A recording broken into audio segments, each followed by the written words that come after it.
Mr. Tony Carter. How you doing? Hey there, real good, thank you.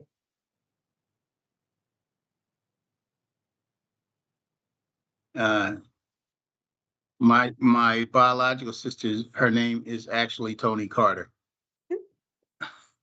We That is better meet sometime crazy soon. because you're Tyrone, so it'd be only right if she was Tony. There you Yeah, go. so one day Yeah. they'll get to meet. It would be nice if she ever comes. I can get her to come out here. That would be nice. So I'll just let people flow in. I'm trying to figure out where Shanti is. He's probably coming in. I just want to make sure that I sent him the meeting invite, and I did. Sorry. When I first came, like, Oh, okay. I have to bounce out a little early today, you guys, for a family event. So please forgive me. I'll duck out about 7:30. Okay. Sounds good. And I just want to say, so I'm at the Harrison office and we just had some tenants come in with like some pretty urgent issues. So I may end up going mobile for a little bit and going back on, but they just came in and said they're having kind of an emergency over at Park Plaza. So I will be in the meeting when I'm on my way over there. But yeah, it sounds like they're having an emergency kind of going on over there. So I just want to be straight up about that.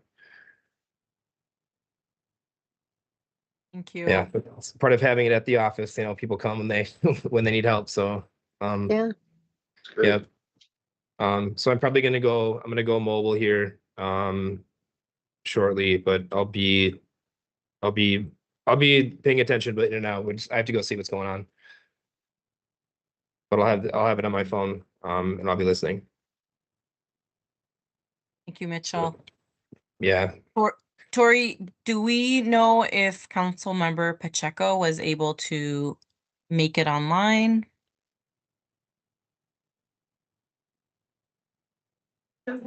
He was able to. He did let me know that he was able to. He just actually called me, so we're still waiting on him to join, but let me call him into the meeting. Okay.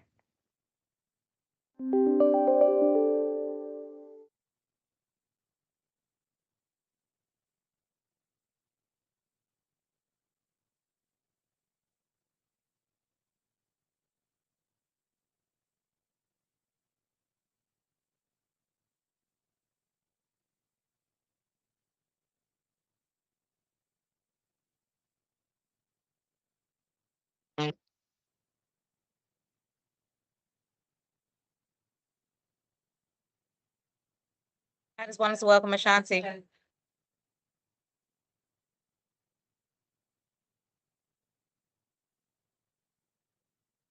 Let me call him Thanks. and then Thanks for welcoming me. and then I'll see what's going How on you with him. doing? Good, good. I think he's in the future. He's got that background.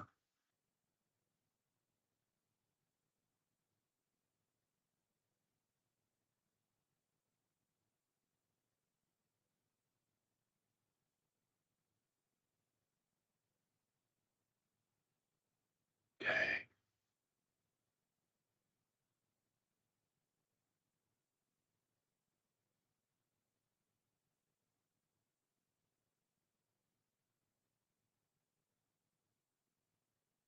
Very nice.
Be right back.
So we're still waiting on him. I'm just trying to give him a call. Just give me 1 minute. I just got off the phone with him and disconnected.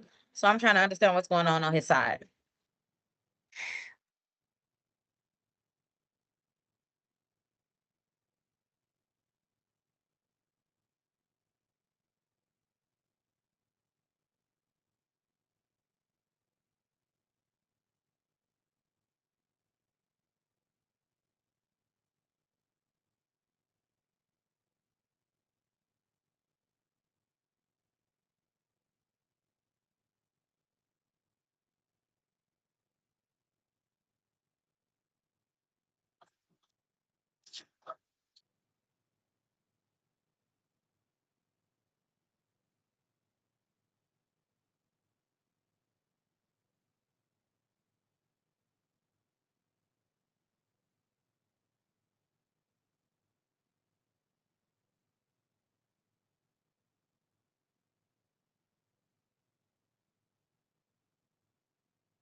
Hmm.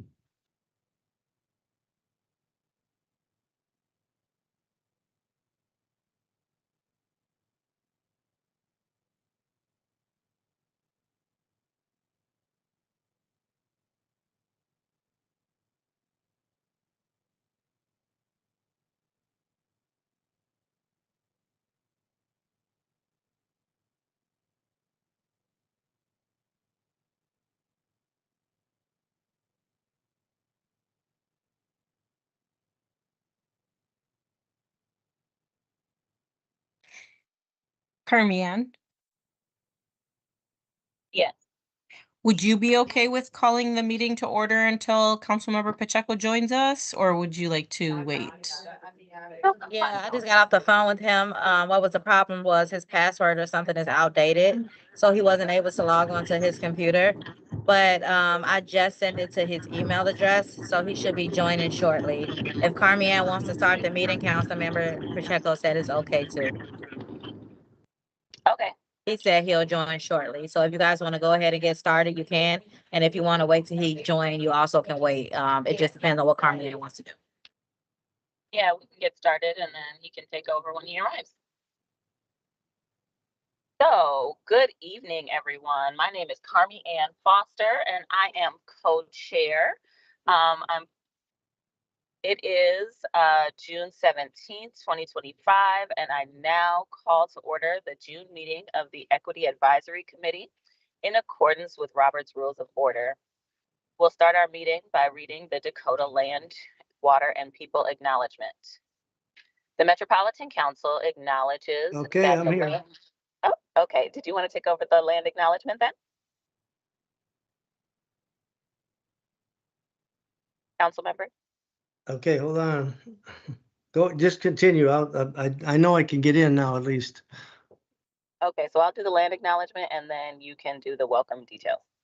Alrighty, so the Metropolitan Council acknowledges that the land we currently call Minnesota, and specifically the 7-county region, is the ancestral homeland of the Dakota Oyate, Yes. who are present and active contributors to our thriving region.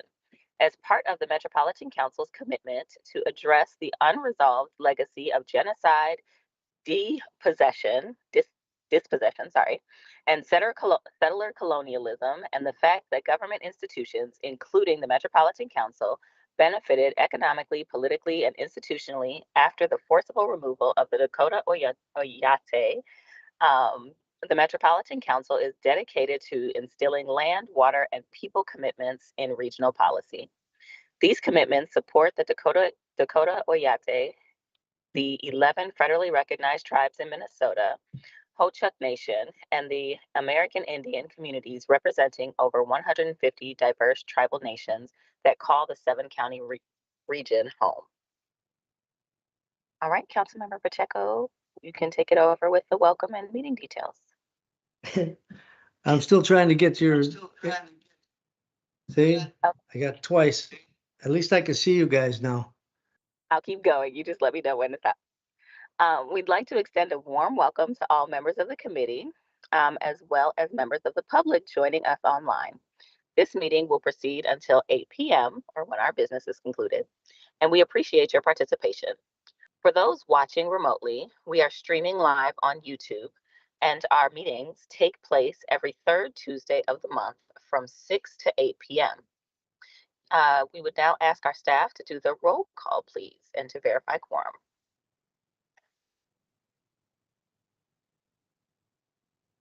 Lila or Tori? Well, now you're Yes, singing I'll do the double. roll call. Just give me 1 second. I apologize. Okay.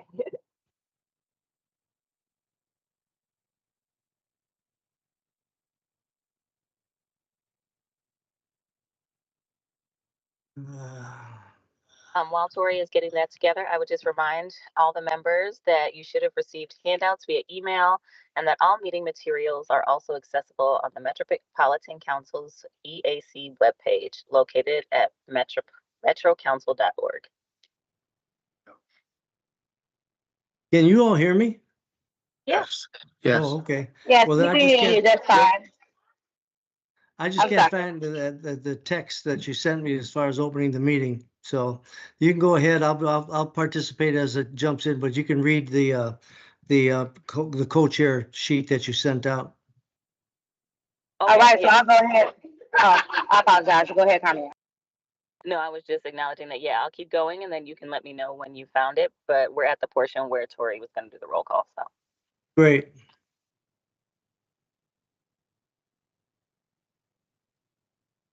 Okay, so I'll go ahead and call roll call for quorum today. So quorum is 6, just to let you guys know. We did lose a member, Brittany Clausen, and I'll go ahead and call roll call. So Zachariah Abdullahi, Zachariah. Councilmember Tony Carter. Perfect. Councilmember Dr. Tyrone Carter. Here. Carmi Ann Foster. Present. Carmi Ann Foster. Present. Mitchell Hanson. Present. Samira Icy. Vanessa Jenkins. I'm sorry, Michael Tori. Lucini. Tori, I said Vanessa Jenkins. but did you want people to say present after their name? Oh, yes, if you can't say present, or if you can just say here. Doesn't have to be so formal. Okay. And Michael Lucini. Councilmember Yasmin Osman. Councilmember John Pacheco. Here. Here. Anita Davis. And Mercedes Yarbrough. All right. So at the moment, I believe we do have quorum. 1, 2, 3, 4, 5, 6. Yep, and you guys can go ahead forward with the meeting. All righty. With quorum established, we'll now move into the approval of the previous meeting minutes. But before we do that, does anyone have corrections or additions to the meeting minutes from last meeting?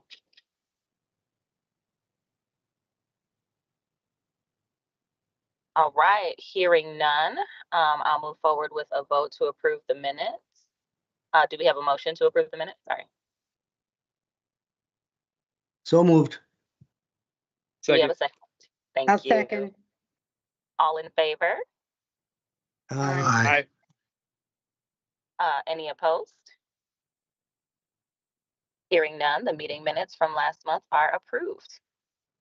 Our next order of business will be approval of today's agenda. A draft agenda was distributed in advance via email and is also available on the website, as I noted. Are there any additions, deletions, or modification requests before we proceed with approval of the agenda?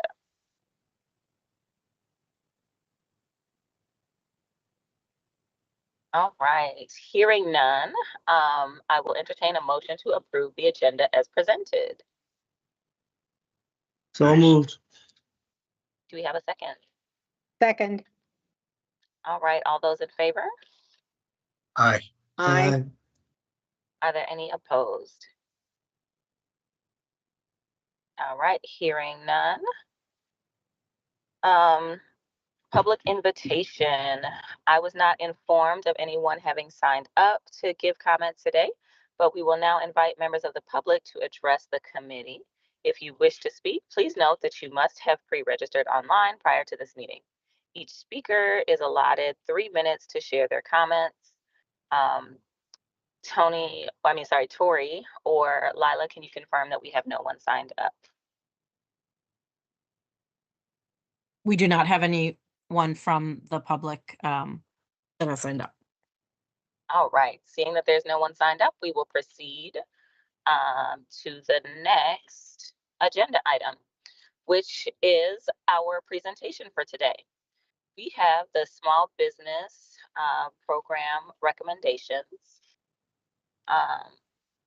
For this segment, we are pleased to welcome Ashanti Payne, who will share with us the recommendations that have come from this study that they've been doing. I will note that our group was involved heavily in development and carrying out of the study.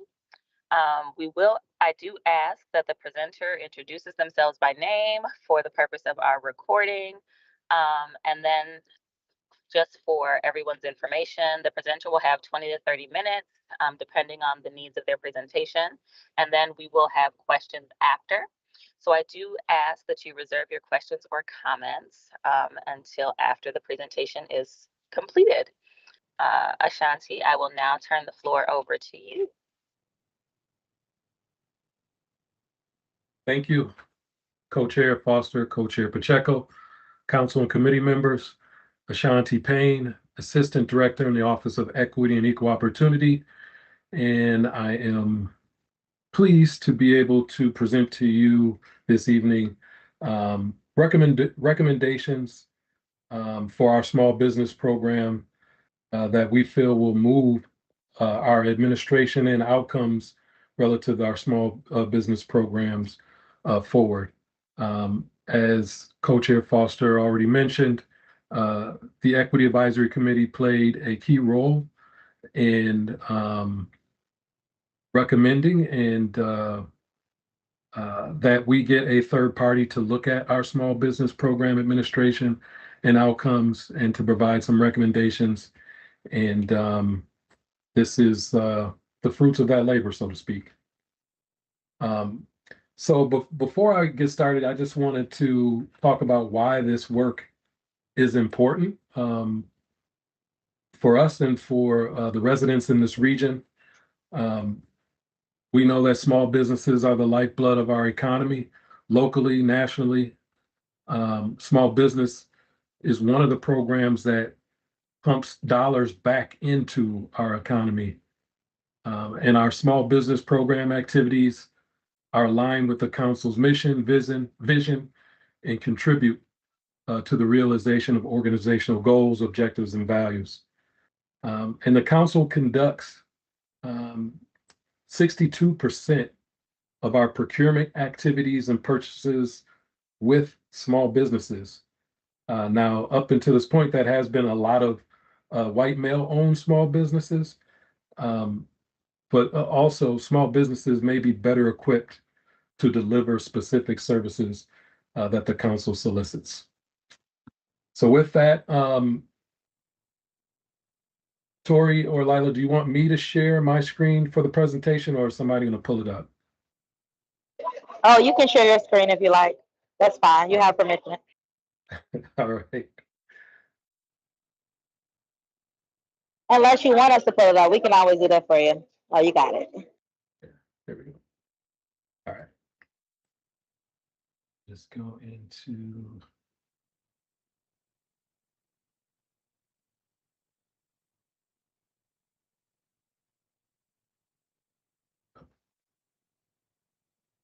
All right. The council contracted with Strong and Starlight to conduct the assessment. This is just a brief overview. They assess our people, our programs, our policies, access, goals, and impact. That we asked them to identify barriers to participation in achieving our goals and objectives, and then do some work in terms of both in our region and nationally, what are some best practices and that are in the marketplace that we may be able to learn from. So again, their methodology, we had a core team, listening sessions, both group sessions and surveys, a field scan to see what is out there in the marketplace, and then assessing the council's infrastructure and what barriers and how it's conducive to small business program implementation. Here's the areas, like I said, policies, procedures, programs, peoples, and practices.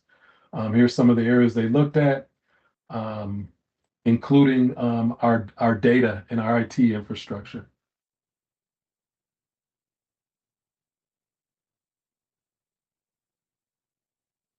And this was just something that we pulled and captured from, the feedback that we got from a business owner and a staff member.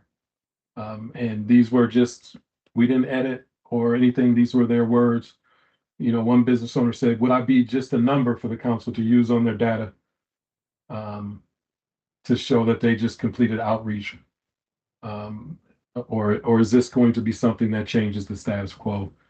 And one staff member said, make it something we talk about more at the council, have leadership periodically draft emails to all council staff, touting the importance, and maybe add a monthly, quarterly wire article.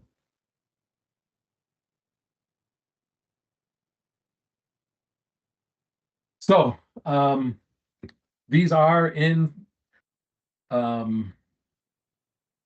order kind of priority of what we felt would make impact and make the most impact. And there are 5 recommendations that we prioritize for adoption and implementation. And the first is the approval and implementation of our small business spend plan policy. And the reason why we are starting with this one is it encompasses a lot, if not all of what we discovered through the small business equity assessment. But with that, too, the council has imposed a self-imposed cap on our sheltered market. I haven't been able to hear or understand what the reason why is. No other agency in our jurisdiction, city, county, or at the state level has a cap, and there's no reason for us to have one. So that's something we could do right now immediately. One thing I'll just mention off the top within this, you'll hear a lot about Hennepin County. And the reason being, the disparity studies will not be public until June 24th. However, some of us that have been heavily involved with the state disparity study have seen the results. And we know that the council in Hennepin County were in a similar place the last time we had a disparity study, but they have been able to triple their results in terms of outcomes. And we just improved marginally. So, and we know exactly what things Hennepin County did and what they undertook. So a small business spend plan policy will definitely create some shared accountability and shared responsibility across the entire agency. Right now, it feels and is the reality is the majority of the lift has been with the Office of Equity and Equal Opportunity. And for us to really achieve our goals and objectives that we have for this region, everybody has to get involved and take some ownership, accountability, and responsibility. And that's the main focus of a small business spend plan policy. And of course, includes reporting in a disaggregated manner, tracking and setting targets for achievement, and then measuring success.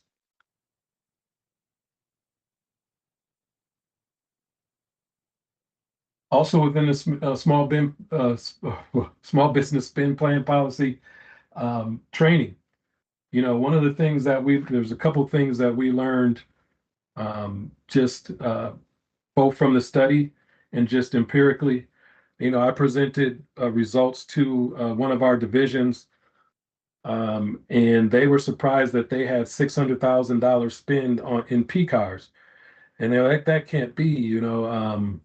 What is it spending on? So then I supplied them with the metadata and all the data in terms of what they're using their P cards for in that 600,000. The point is that if you don't know and understand what you're spending it on, you're not going to be able to make any improvements or any impacts. Also, when we look across in the training that we conduct with procurement, the Office of Procurement, and we look at some of the responses of the survey, then you ask, well, have you taken the training? A lot of them have not. And I think they're decision makers, purchasers, especially P card holders and purchasers who have some discretion and independence, should have some training in terms of how to use our small business directories.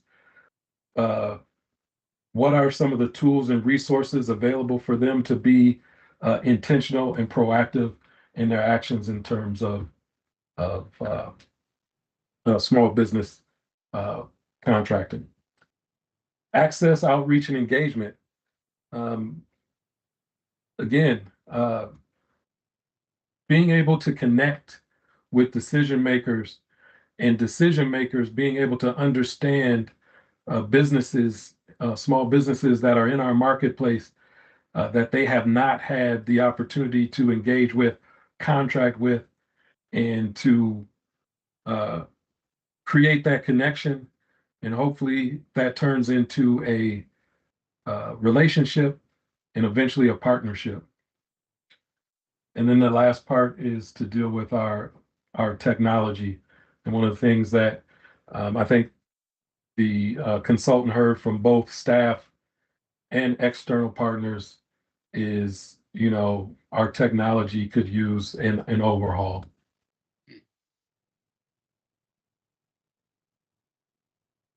This is also the small business program is consistent with, the theme too. And what I mentioned about us capping our sheltered market, most businesses noted that they had a capacity above 175,000, 65.7%, but noted an average amount that was below that. And again, for some reason, we have capped our sheltered market at 175,000.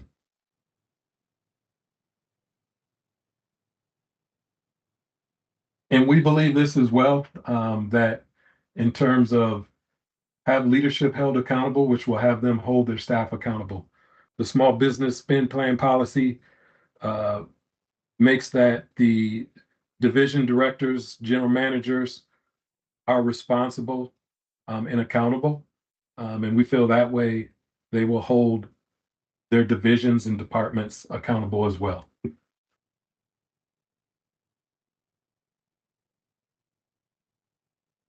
And then again, this is the theme we heard directly also associated. We do meet and greets and we connect, as I mentioned, and a lot of times we have businesses that are waiting and we're waiting to hear back from business units, or sometimes business units are just reluctant to meet, or they say we don't have anything right now. But one of the main points, as I mentioned, in terms of these meet and greets, is to establish that connection and relationship. So when the time does come, these businesses are not foreign to us. We've had a chance to converse, engage, and interact with them, and and creating that shared accountability and responsibility.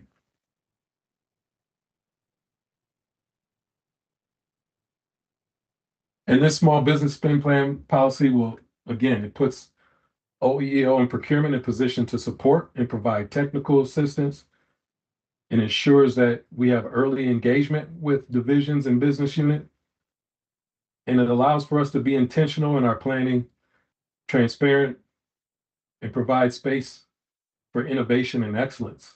But creating that shared accountability and responsibility is key.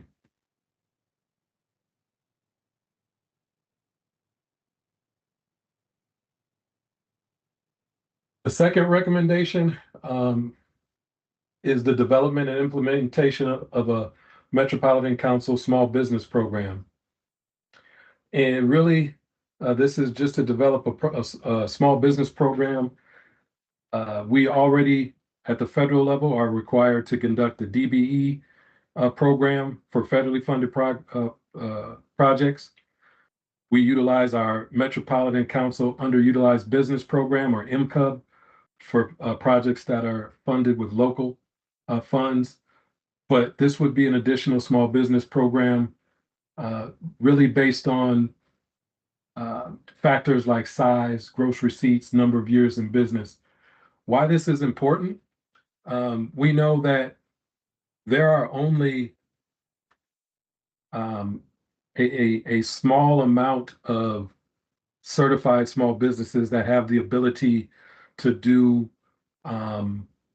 those large scale projects like Green Line Extension, Blue Line.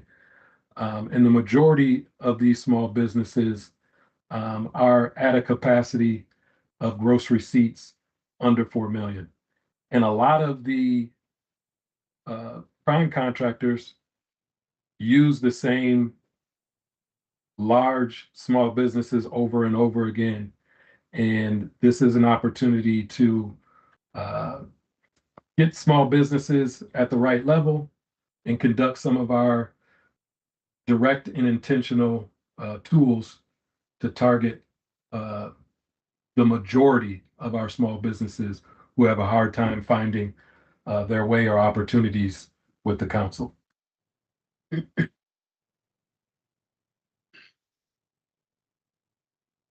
A council bid board and direct solicitation to small business for council opportunities. This is important for a number of reasons.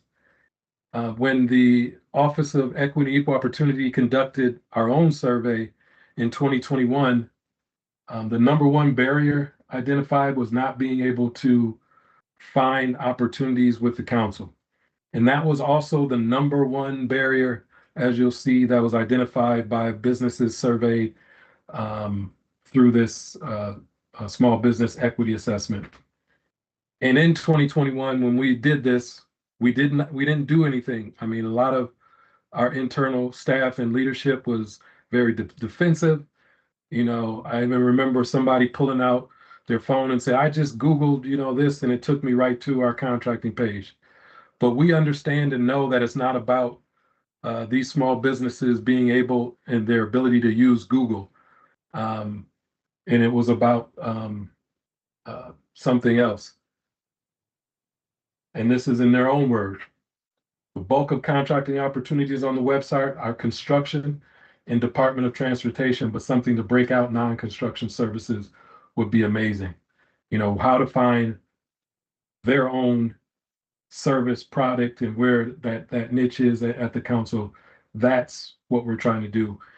In a bid board and mapping of what we spend on is going to be key to being able to directly solicit, but also be able to post opportunities in a manner that makes more sense in outside of construction. One of the things that our team is doing right now is we're looking at our breakdown of our spend relative to construction, professional services, other services, goods, and all those categories. And we are mapping our small businesses to those areas of spend. We know how much. The next step will be able to provide the demographic data around those areas of spend in those small businesses. And then the third step is that capacity. What are their gross receipts and that information?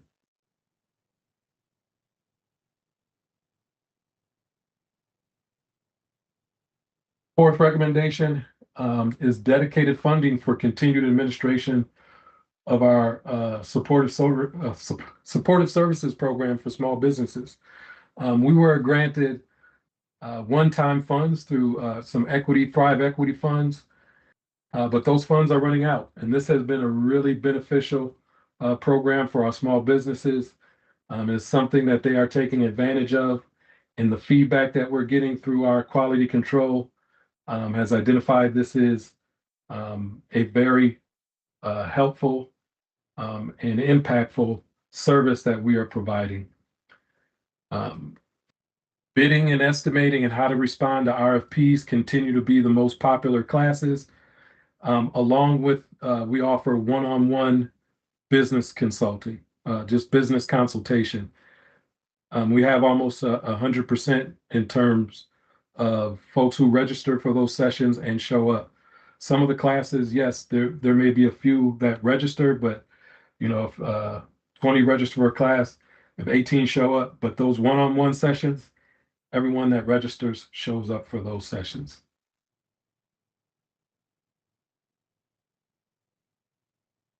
And then the last is strengthening the council's prompt payment monitoring and compliance and change order process. We know the number one call and complaint that I get from small businesses, especially on large projects, is relative to prompt pay cycle, change orders, getting paid for change orders, approvals, those sorts of things. Those are always the number one issue that I get alerted of and businesses contact me directly about. So within this contract language that requires alternative dispute resolution language for contractor initiated change orders. We already have contract language for change orders that are initiated by the council, but there are times when a prime contractor tells the small business that they have to do this work for a change order, and our small businesses feel pressured. And then it's always a struggle and a battle on the back end to get paid and approval for the council. So we want to require that contractors have, that these things don't linger, and that the contractors have that obligation responsibility. Escalation of non-payment after 30 days, penalties for violation of state and federal prompt payment, a way to clearly and transparently report payments and non-payments, and also report penalties for late payments. There are a lot of examples of that the consultant provided to us, that some other jurisdictions that they're doing these exact things. California was one that came to mind. And then this last one, project bank account for large capital projects like Green Line Extension and Blue Line Extension. This is something that is not widely used here in the US. It is something that is part of regular business in the UK and in Australia, because they see the same issues relative to payment. It would be similar to a trust account, but with a little more nuance and sophistication. But everybody knows when the prime gets paid, and then the bank issues the payments simultaneously to the subcontractors. And if there are any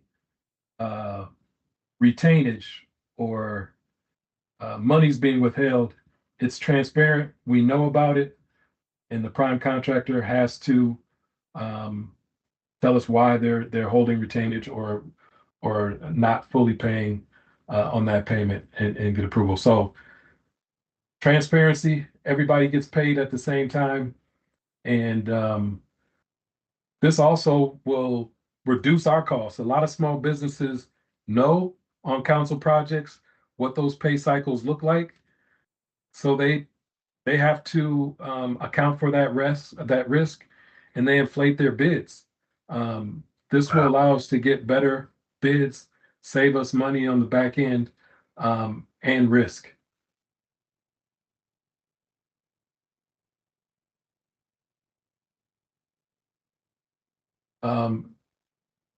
This just goes into a lot of the issues relative to prompt payment, change orders, etc. Again, like I mentioned, cost savings, reduces the financial strain on DBEs, project efficiency, and minimizes delays and financial risks. We do have to update our contract language, and we know that there will be pushback from these prime contractors because they use these funds that they are not paying promptly to finance other projects, collect interest on them, on the backs of these small businesses. And then the third party arbitration for change order, again, ensures timely processing, reduces the financial hardship and legal costs, and encourages trust and good faith negotiations. Some of the barriers determining who funds the arbitration process. Those are some of the questions that need to be addressed. Is it the council? Is it the prime? How does that work? We know ultimately the prime will pass on any cost to us as the owner. And then the project bank accounts. Again, same benefits. And then one thing I will mention, it will require a little sophistication from our prime contractors in setting up the account, but also we at the Metropolitan Council have established relationships with financial institutions, and we need to be able to leverage those relationships to assist this process and bring this to fruition.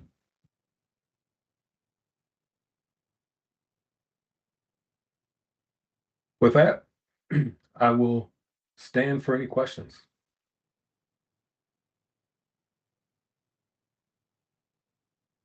So when is this, so I know this is proposed.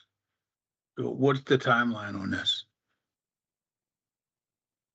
Co-chairs, Councilmember Carter, I think it was earlier this month. These were presented to the cabinet. So our executive leadership, regional administrator, our regional administrator has committed to helping OEEO bring these across the finish line. So we will reconvene as a larger group to talk about implementation. I think that meeting is scheduled for July 1st, but we have convened a smaller group of us ahead of that to work out some of the kinks ahead of time to presenting and for implementation to the larger group. And that's happening on June 23rd. And then ultimately, there is a plan to present these and this information to either full council or the COW coming up here soon as well. So that's the immediate timeline. In terms of readiness, yes, we are probably in different stages of readiness, depending on which one of these you want to talk about. Some, as I mentioned, we can do right away, like the small business spend plan policy. I've worked with OGC to refine that and get some language, and I think we're pretty much there to get approved. Project bank accounts is something that if we get the momentum that we believe we will from leadership, one of the things that capital programs and Director Nick Thompson has committed to is trying to find a pilot project. Hennepin County, who is a partner in Blue Line, is also said that they're interested in finding a pilot project as well. Because I think one thing that I do agree with from the capital programs is that the first time we try out project bank accounts, we don't want it to be on a $1 billion+ project.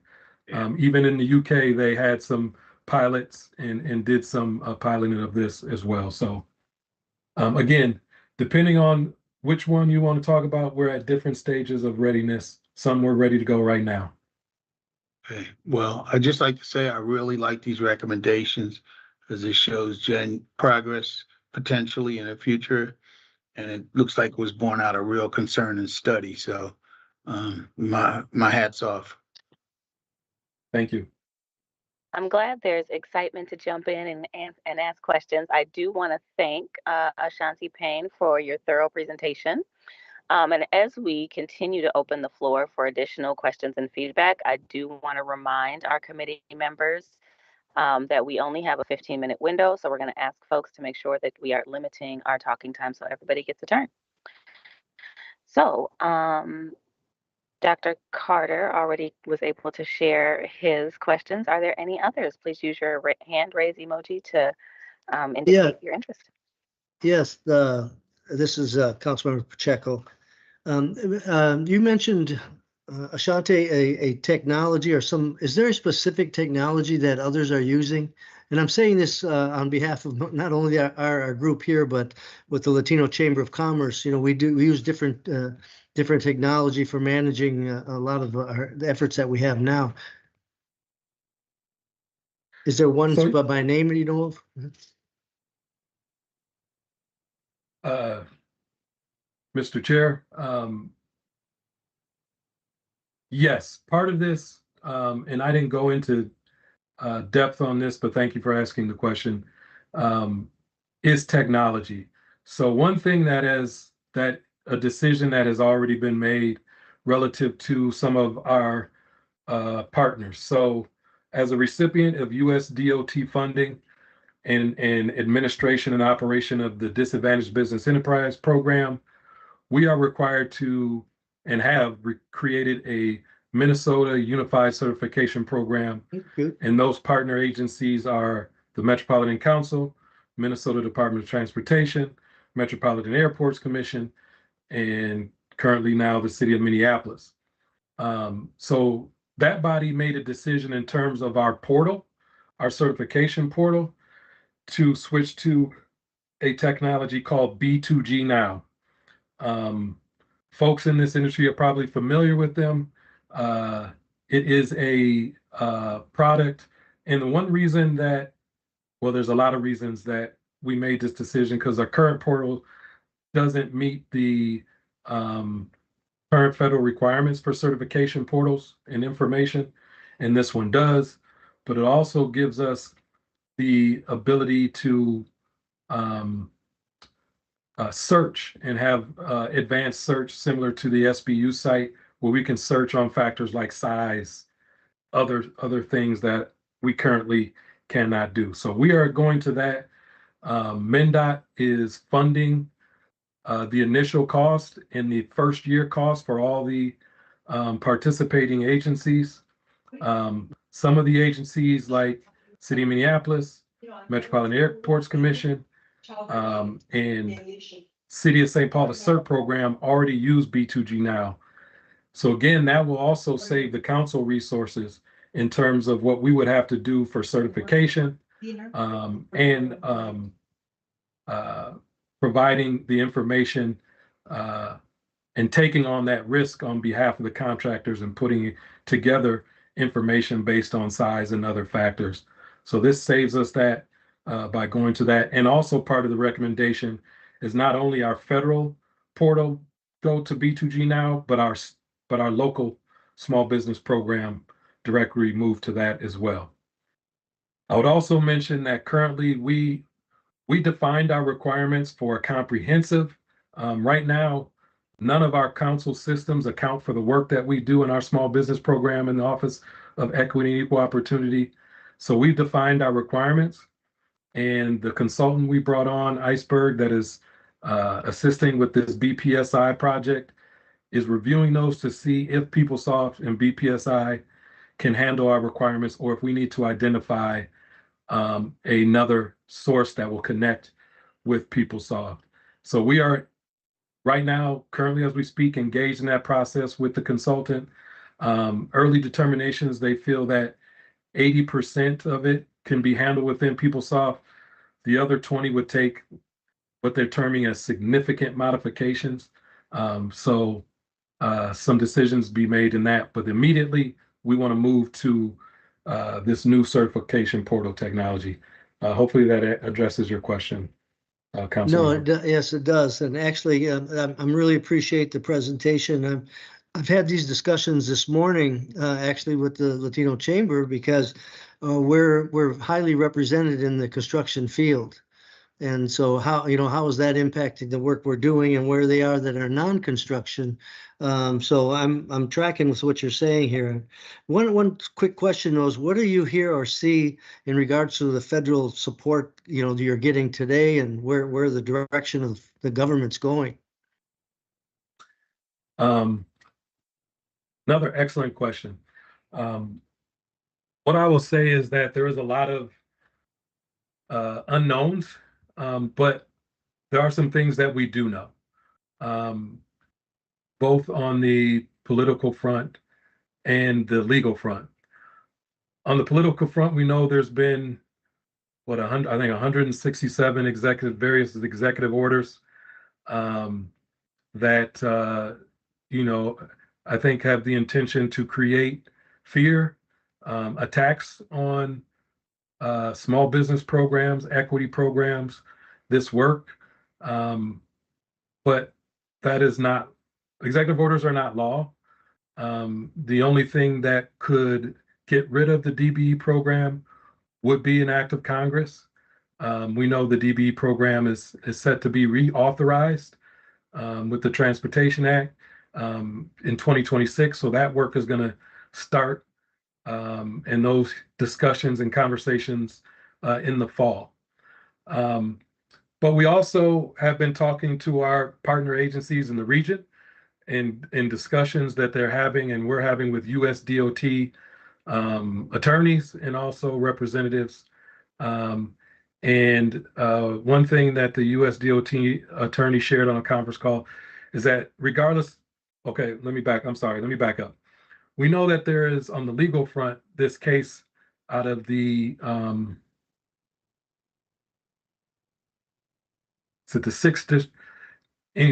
Whichever district Kentucky and Indiana are in, if that's the sixth or fifth district. It's called Mid-America Milling versus USDOT. And there was an injunction initially that prohibited the states of Indiana, Kentucky from attaching DBE goals to projects that these two subcontractors were interested in. And then later that judge's ruling was expanded to include other states, including the great state of Minnesota. And we know that this has impacted our partners at MnDOT, where they've had to reissue or issue addendums to projects with zero goals. And in asking MnDOT what the results, they're saying, it's too early to tell. So for Blatnick Bridge, they issued with 0% goal. They actually got 40% participation, but that was one contractor who's performing a large scope. For the other project, they got 3%, and they would have originally set, I believe, a 15% goal is what the director told me. So impacts, we know as close as Illinois that has had impacts. But regardless of what happens, we know that the US DOT, who first was defending this lawsuit, has issued a consent order. So they kind of say, oh, well, we're just kidding. We're not going to defend the program. We agree that the presumption of disadvantage for women and minorities is unconstitutional. But we know an advocacy group has petitioned to intervene and argue since USDOT is declining to defend. They have until tomorrow to submit their arguments before the judge makes his final ruling. But what we're hearing from USDOT, regardless of the ruling, they're anticipating that there will be no DBE goals. That's what their anticipation, and all the signs feel that USDOT strongly believes that. Their posture and what they're doing supports that. And that's why it's important for us to develop a small business program based on those size factors and understand the demographics and capacity that exists within those fields. Because we don't want to be caught flat-footed and issue a project, a large scale project, like some of our other partners with zero small business goals. So we have been working under that possibility. We're not going to stop doing what we're doing until the law tells us otherwise, but we also think it's prudent to be prepared for any changes that could come our way. All right, Commissioner Carter has her hand raised and has for a little bit now. Thank you. Did I hear you say that we have limited time right now? Limited time? Yeah, I'm sorry. I thought I heard our chair Oh, I'm sorry. Oh, we do reserve 15 ask the minutes question. for, yeah, we do Okay. reserve Okay. 15 minutes for conversation, but you definitely can ask your question. Go ahead. Oh, okay. Thank you very much. I actually had 4, but one has been asked. I'm going to reduce this for the sake of time. Let me just go to this one. I'll just ask 2. The first is, as we look at the possibilities of policy change, and in particular, the recommendation that council should eliminate the cap that is currently set at 175 for direct, or I should say for MCUP Select. Is there a role that your office is playing and or will play as we look for those opportunities? You know, there are certain markets where the opportunity is great for looking for MCUB businesses only to bid, or, finding MCUB businesses to do this work directly. I know that there are markets that are described for our business units so that they understand too where that large opportunity exists in some cases, perhaps in most. But I'm asking if there is a role that your office will play to help that identification so that we are able to prove the case for the need for increasing these beyond just the fact that we need additional, more, not double, but triple, quadruple, whatever, and beyond utilization. But we also want to show that those opportunities exist in certain markets. So what role does your team play in working with our business units toward that end? Currently, as we speak, not much of a role, which is one of the observations and experiences that we have. We're mainly right now in a recommendation and question asking role. So we often say when we see something come through, especially something that we're not going to set a goal on, we say, did you consider MCUB Select? And right now they just tell us no. And there's a question on the form that says, if not, why? They just say just because. And we don't have any authority or anything to do anything beyond that. But we also always provide a list of small businesses that can be directly solicited. But then there's a question of the follow-up and follow-through in tracking of what happens with that once we do those things. So that's why the small business spend plan policy that was the first one we started with, because that will require business units to establish, hey, we're going to identify 3 projects or whatever. It's up to them to determine to use this, or we're going to do, hold so many outreach events to, about upcoming projects. That way they're taking ownership, responsibility for creating it. Then they got to measure, did you do it? Were you able to do 3 projects of MCUB Select? And then we're in the position now to be a resource and help them do that, as opposed to just asking them. Now we're helping them identify the businesses. We're helping them assess risk and other factors. So currently, no. In the future, that's the plan. And the final question is, you have all of these recommendations with the support of the regional administrator at this point, who has suggested he will help to move these recommendations forward. Is that what I heard? Correct. And you are presenting to the executive team with the anticipation that all of these recommendations will be moving forward. Some are administrative, it can be done with administrative support alone. Others will require policy. And I'm assuming that these will be potentially coming before the Met Council, some of them for a vote. Is that something you will know soon, as you're indicating this will start coming before us within the next month or 2? Councilmember Carter, first of all, yes, that is my expectation. Second, on the first, like the initial presentation to executives, nobody balked, but we know that a lot of times they save their arrows for another time. But the expectation and the commitment that I got from our regional administration gives me that confidence and expectation that these will be moving forward. And when we go to the larger group on July 1st, there will be people identified in terms of what their responsibilities and roles will be in terms of implementing them.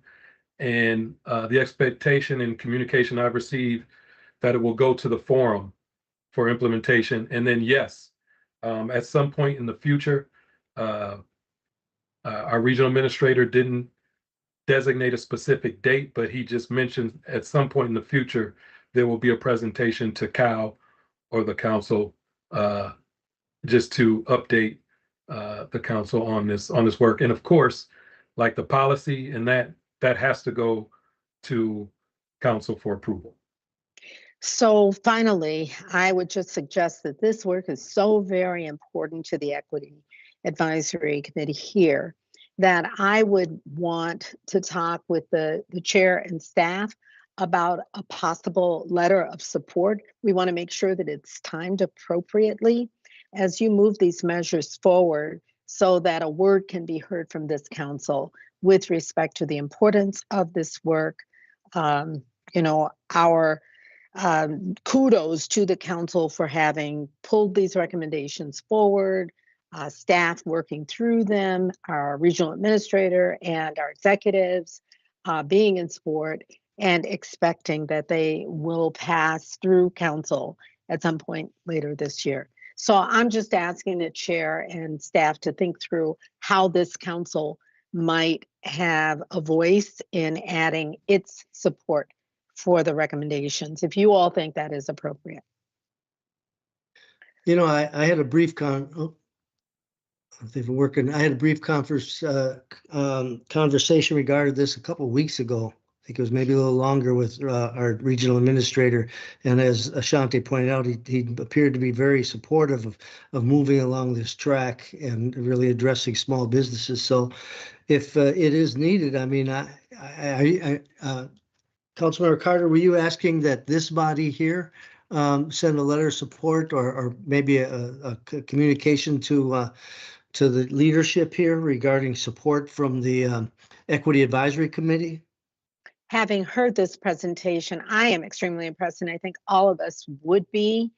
And I would just ask you to think along with staff about the appropriateness and the timing of such a communication that, yes, could come from this body. Okay, I will follow up both with Ashanti and the regional administrator along those lines. I'd appreciate that. All right. And thank you very much. I realize that the response to that may be, yes, we think we can do that, we'll make it happen, or it may come back in a different way. It's moving along. We believe that, the success of it will not be assisted by such a letter, but I'd love to hear your thoughts in the short term about that. Thank you. I will also add that I've had this, there's been similar type of conversations around the different chambers of commerce as well, as they're going to, as the federal and the rhetoric around diversity has been floating around here, and everyone's referring, well, it's really about small business. If you do small business well, you'll do diversity well, because we do the majority, and we're the majority of the new ones every day. Yeah.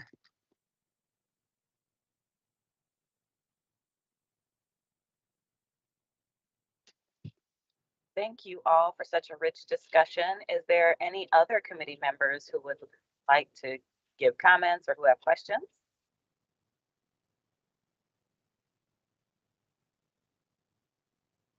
All right, seeing none. Thank you again, Ashanti Payne, for your presentation and for your thoughtful responses to all of the questions and comments.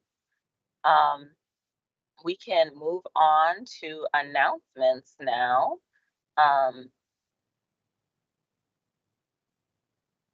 Let's see.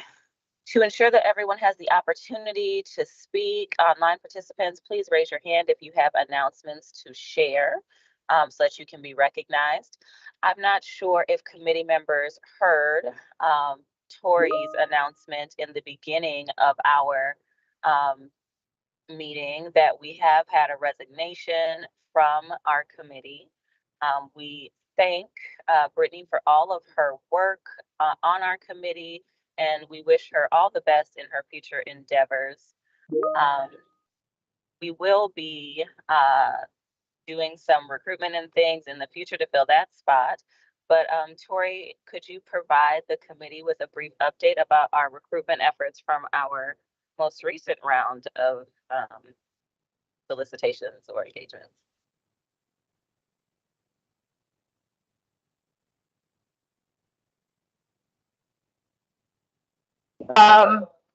We end up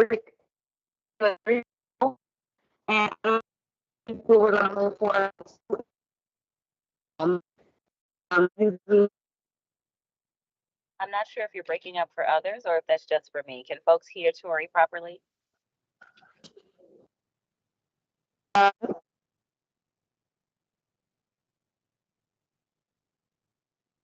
you hear me now?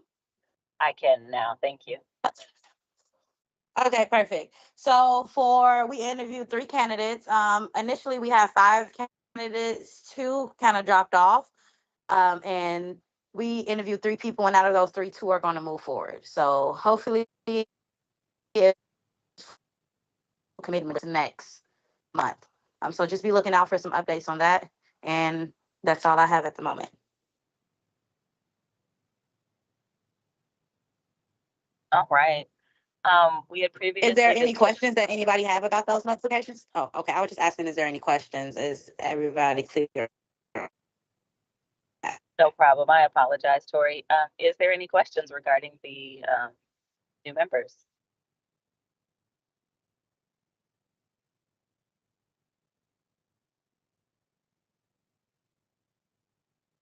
All right, I don't see any hands. So we did say previously that we would allow our commissioners who are on the committee to share updates from the other committees that they sit on. Do any of our commissioners have announcements from their other committees to share with us? I would just bring up, I mean, both Councilmember Carter and both of them actually. We had some big exciting opportunities this last weekend to really feature the Blue Line and rolling it out from along the line. And we had some speakers all set to go. But with the tragedies that happened over the weekend, they were canceled. We hope to get them rescheduled. This is a great opportunity. This is probably one of the most, if not the most diverse line in our system, and going through the length of St. Paul and Minneapolis. So hopefully when we get it rescheduled, we'll send the information to you in case you want to participate. But that was the kind of the big thing. Now tomorrow we're also continuing the council is also continuing to engaging other areas or outside of the Minneapolis our offices. So we will be having our next meeting in Chaska tomorrow night, tomorrow evening. And so that's another kind of trip to get out and meet with some of the other mayors and other folks in those communities. It's kind of like the state of the city for each one of them pretty much. But that's happening tomorrow. That's all. This is Tony, and I accidentally hung up earlier. Forgive me. I don't know where my picture went. There I am. Okay. I just wanted everybody to know that Beeline is officially open on Selby Avenue, the new bus rapid transit line. We were supposed to have an opening celebration on Saturday the 14th, which unfortunately, with all that went on Saturday, was canceled. We'll schedule a time to celebrate soon, but the Beeline is open. That's really, really good news. It will serve both cities, of course, Minneapolis to St. Paul. And it is just going to be a really good enhancement for Selby Avenue. Of course, the street, the Selby Avenue is a part that I own. Of course, it's into Hennepin County too. The street is open and enhanced with new stops and roll-on and things of that sort. But the bus itself, the bus rapid transit bus, elongated, articulated bus, is on the avenue now and picking people up. So take a chance to take it. Thank you.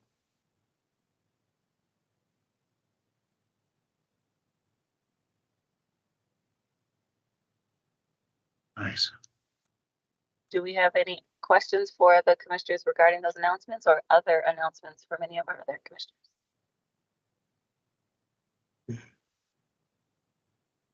All right. Do any other members of the body have announcements they'd like to share?